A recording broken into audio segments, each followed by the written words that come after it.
Hello Libra and welcome to your April 2023 astrology forecast. This video is for Sun, Moon and Rising Libra, okay?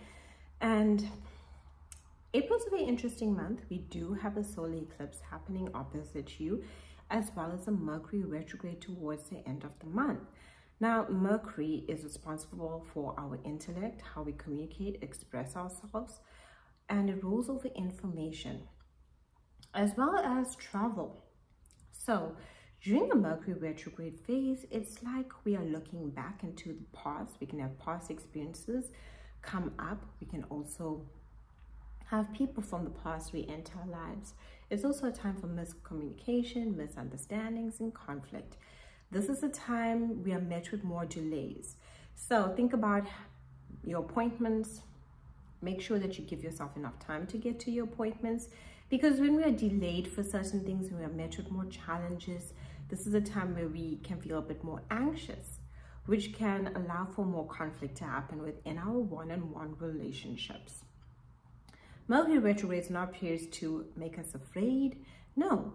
And it's not that through us knowing about this, we are calling or manifesting this into our lives. Awareness is power. It's to help us to understand that when we're going through a Mercury retrograde phase, for all of us collectively, that we understand that we are met with more delays. This is a time to go slow, take it easy, rework things, redo things. Mercury is to redo, relook, right? That is the energy of Mercury retrograde. So say, maybe you set up something on your laptop and now it was working perfectly, and during the Mercury retrograde phase, there's an issue. It's for you to redo it, for you to re-understand the issue and how you can make it better for the future. So that's what Mercury retrogrades are there for.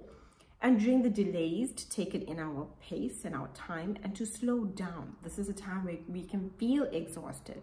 Mentally, we can feel we're under a mental fog and we're not thinking clearly. We just need some time to process everything. It's more of an internal time and a time where we are deeply connected to our intuition.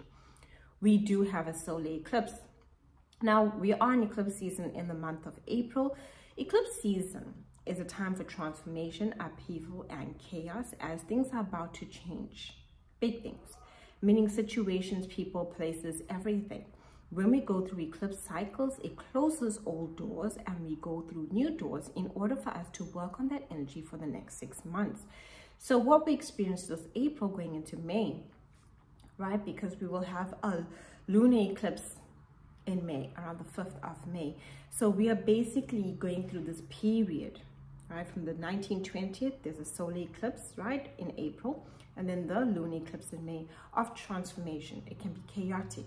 Upheaval can happen. We can go through periods where things just completely change within our lives, where we live, what we're doing, who we communicate with. It allows for old doors to close. Now, on the 3rd of April 2023, we have Mercury in this 8th house for you. And this is really good when it comes to communication, about finances, joint partnerships, intimacy, bonding. It's where you're more open to your deepest and psychological issues.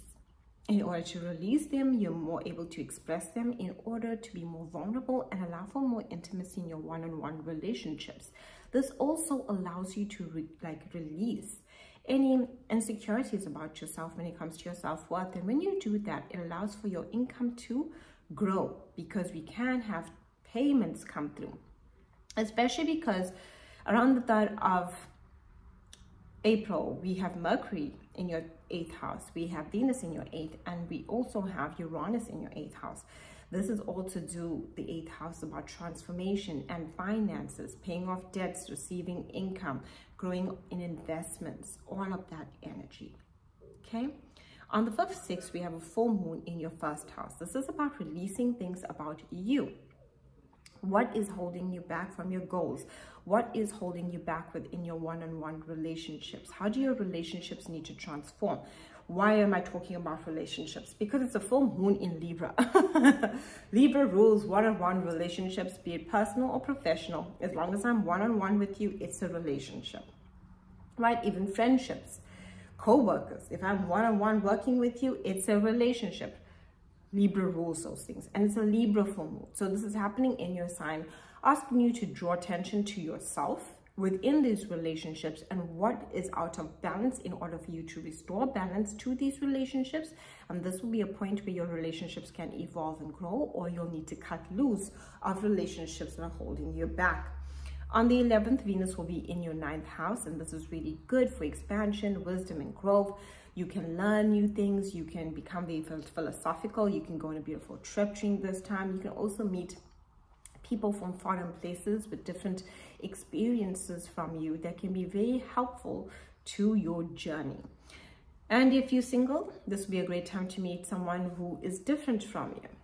If you're in a committed relationship, you will be wanting to express your philosophical side within that relationship more.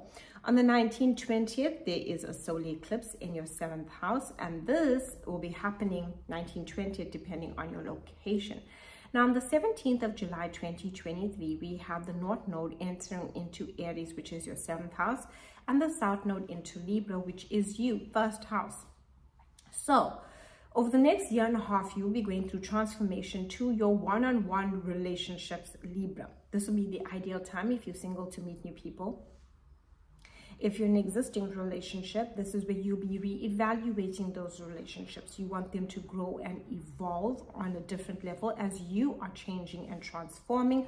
That's what the South Node is about. So you are transforming. And as you're transforming, it has an impact on those relationships. So if your relationships can't evolve and transform with the growth that you are now having, this will be a time where you'll want to end those relationships. So those relationships can come to an end, but it allows for you to then connect to new people that you feel are more in alignment to you. It's the North Node of destiny. So this eclipse will be giving you a preview of what's to come for the next year and a half for you. You'll be meeting new people. This is all about your relationship, seeing what is out of balance, new beginnings within relationship, fresh starts within relationships. It's a solar eclipse. It's more on a positive note with a new moon solar eclipse. It's our lunar eclipses where we are deeply releasing and cleansing and purging emotionally. So the North Node isn't yet in Aries, but this will be, with the solar eclipse, a taste of what's to come for the next year and a half. Definitely a great time for any relationships, business, professional, partnering up, you name it. You'll be meeting a lot of new people within the next year and a half. On the 20th, we have the Sun entering into this 8th house. So you'll be very motivated when it comes to your personal psychological growth, your finances, joint income, where are you investing your time and energy, personal boundaries. You'll be looking very deeply into those aspects, but you'll be feeling motivated about them. On the 21st, we have Mercury retrograde in this 8th house until the 14th, 15th of May, 2023. So this will be a time over the next couple of weeks where you'll be working on psychological issues, things from the past, deep psychological issues, past trauma and pain. You'll be willing to release and let that go. This will allow you to be more vulnerable. Hidden secrets about yourself, hidden secrets and information about others. Mercury loves to reveal information. And the 8th house shows us everything that is hidden. So this will be very good for you when it comes to information that you want to get to know, anything you want to research. Also, secrets can come to light during this time. This will also be a time when you are really looking at your partnerships, the intimacy within them, and where do you need to have boundaries, and those will be the important things. Where are you giving too much within those relationships? When it comes to your finances, because the 8th house also rules that, you'll be looking about where you be thinking about investing your time and energy, and really looking at ideas maybe you previously had that you now want to work on. Mercury retrograde is very good for completion of things. If there's anyone that owed you money previously, they can now pay you during this time. This is a time where people will be connecting a lot more to you, especially if you are looking for, like, say you in sales. This will be great for reconnecting with past clientele, that kind of energy. Or you had an old business deal that you were thinking about and now you're re-looking at it. Or maybe you want to apply for a new job a couple months ago, but you just, thought, this will be the time where you'll be looking at yourself and you're like, no, what stopped me? Why did I hold myself back? Oh no, out of fear. Release that, and now I'm thinking about going for it. So Mercury retrogrades are really good for doing things that we previously wanted to do, we can now do. Not the best time to start anything new, Because the 8th house also rules contracts along with intimate bonds, right? It's the house of sex. It's where we become one sexually. It's also the house where contracts become one. When we sign the dotted line and we merge and become one, you'll be looking at those, your most intimate and private relationships. It can be private and intimate on a sexual level, but it can also be intimacy and vulnerability on an emotional level, where you let your guard down and share yourself. Those you share yourself, you'll be asking yourself, where are the boundaries here? Am I being taken advantage of? All of those things. But when it comes to your contracts, if there's any new contracts you need to sign, read, reread, relook, read and reread, so you don't get into anything that maybe you're unhappy with. Know that if you are thinking, maybe previously to the Mercury retrograde, this was in the works, you now can complete the contract business during this time. But if it's anything new, take a time, take a moment, breathe and read and reread. Don't jump into anything new during a Mercury retrograde, even a relationship or a sexual relationship, because once Mercury goes direct, it will leave you thinking, what was I doing? Exes from the past might come back into your life, especially because it's about intimate bonds. So anyone that you were intimately involved with, physically or even emotionally. So an old friend that maybe you shared your deepest secrets to, and you were very close and you did everything together. Now you'll have to, maybe that person comes back into your life and you can either reconcile or gain closure over that relationship. Thank you so much for watching and have a beautiful April.